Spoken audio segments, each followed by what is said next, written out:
ask because when I was seeing a counsellor when we were living in Queensland, and she said to me, she said, do you ever regret being abused as a child or your history that's happened to you? And I thought about it and I thought, no, I don't. And Wow. it's interesting you asked that question. And I don't regret any of my past because that's who I am today. But no, I don't want to go back there. No. And with Jesus obviously in your life, I mean, look at that smile. It's just so adorable. You know that you can go through and you do not need to fear anymore, that he'll always be with you. Absolutely. Thank you for sharing that, Karina. You know, as I appear really calm up here, but as Karina is talking, there's a whole lot of emotions going through me. And I just thank God so much to be able to see Karina blossom. You know, she only got a license a couple of years ago. That's how she was such a hermit in her own sort of, you know, environment. She didn't want to step out. And for me to see her to step out and do things that used to really scare her, I just give God the glory for that. And I thank God so much. Tonight's program is called Under His Influence. You know, in a way, it is very easy to be a Christian here in church, isn't it? I mean, we've just had some beautiful music with the three musketeers singing away. If you missed it, it was beautiful. I loved Daniel's deep bass voice there ringing out. And then we had a beautiful item from Sam where the words just, it really touches your heart. And can you feel it? There's a spirit of peace here in the church, isn't there? And yet, when you go home after this program, wouldn't you love just to take that spirit of peace with you? Because a lot of times we go home and it's like you open the door and there's stress just waiting for you. And boy, it's so hard to be a Christian in a stress environment, isn't it? Can't we just take this peace with us, take church and bring it home and just sit back and feel God's presence?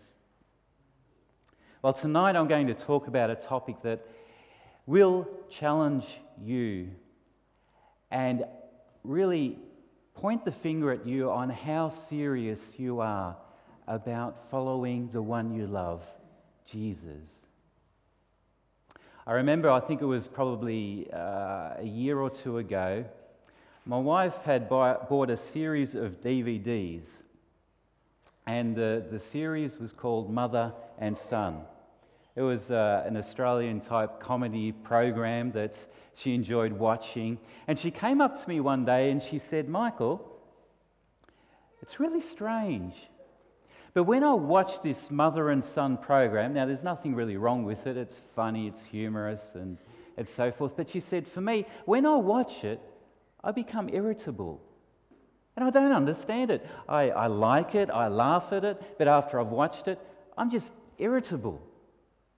Now, when you're a man and your wife says that, it's like, okay, that's good, it's not me. But I want to change this irritable wife into a nice, relaxed wife. So I said to her, well, it sounds to me like you need to make a decision. She didn't want to hear that. I mean, she spent $30 per DVD series. There's about 4 DVD series. There's $120 worth of DVDs that she's always wanted. I want to keep watching it. But it makes me irritable. You know, in 2 Corinthians chapter 3, verse 18, there's a statement made which we can all logically understand.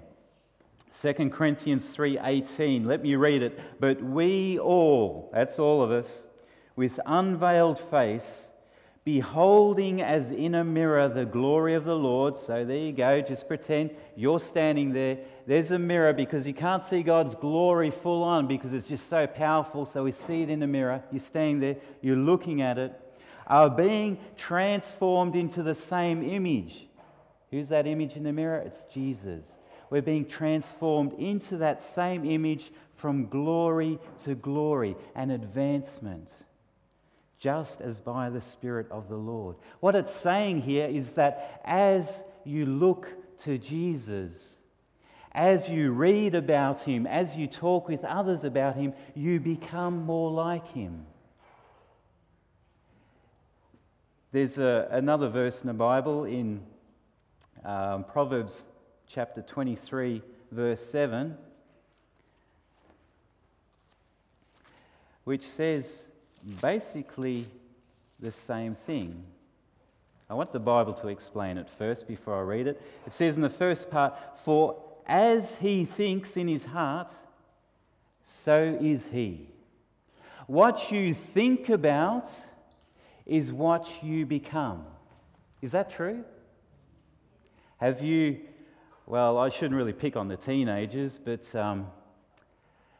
when you see a group of teenagers who idolize some kind of famous person on television, you start noticing the changes in them because they start dressing like them, they start walking like them. Oh, I'm not good at this, so I just walk like I normally walk. But they've got a swagger to them, and they start talking like them. Yo, man, and do those funny hand signals and all the rest, talk with their hands. And you think, as a parent, not that I am one, but as parents, they look and say, what happened to my children? When they were 10, 12 years old, they were wonderful, they were innocent, they were running up and down the aisles and having a grand old time. Now look at them. They're dressed in this really strange clothing and talking some foreign language and a really weird attitude. It's because that's their focus. That's what they become. And look, let's not be too harsh on teenagers either.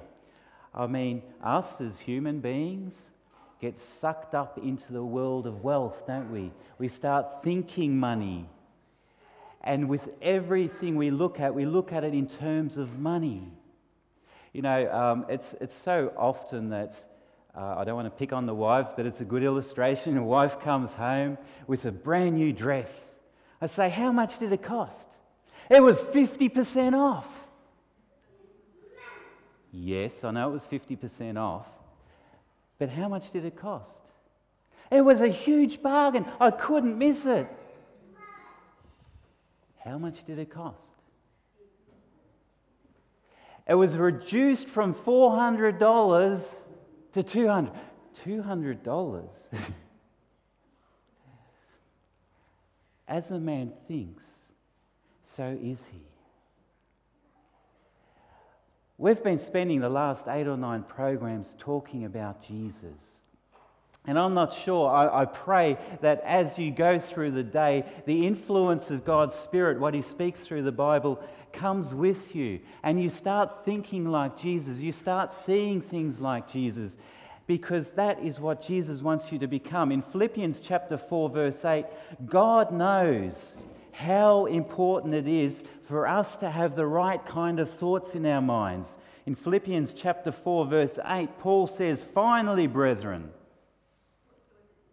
let me just jump to verse 7 because this is preceding this. In verse 7, he says, "And the peace of God, which surpasses all understanding," or another way to say it, which is beyond understanding, "will guard your hearts and minds through Jesus Christ." This is a promise of God, a peace that is beyond understanding.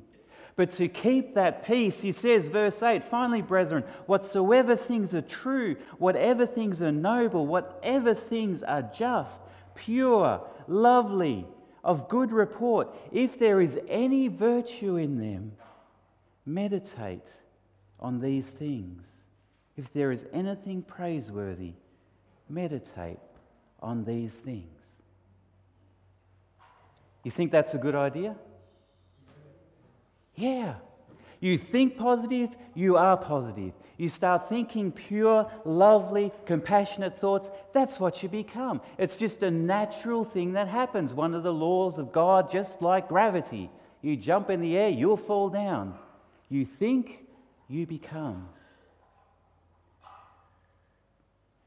But what are the ramifications of this?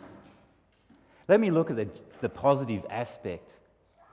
How many of you would have loved to live in the time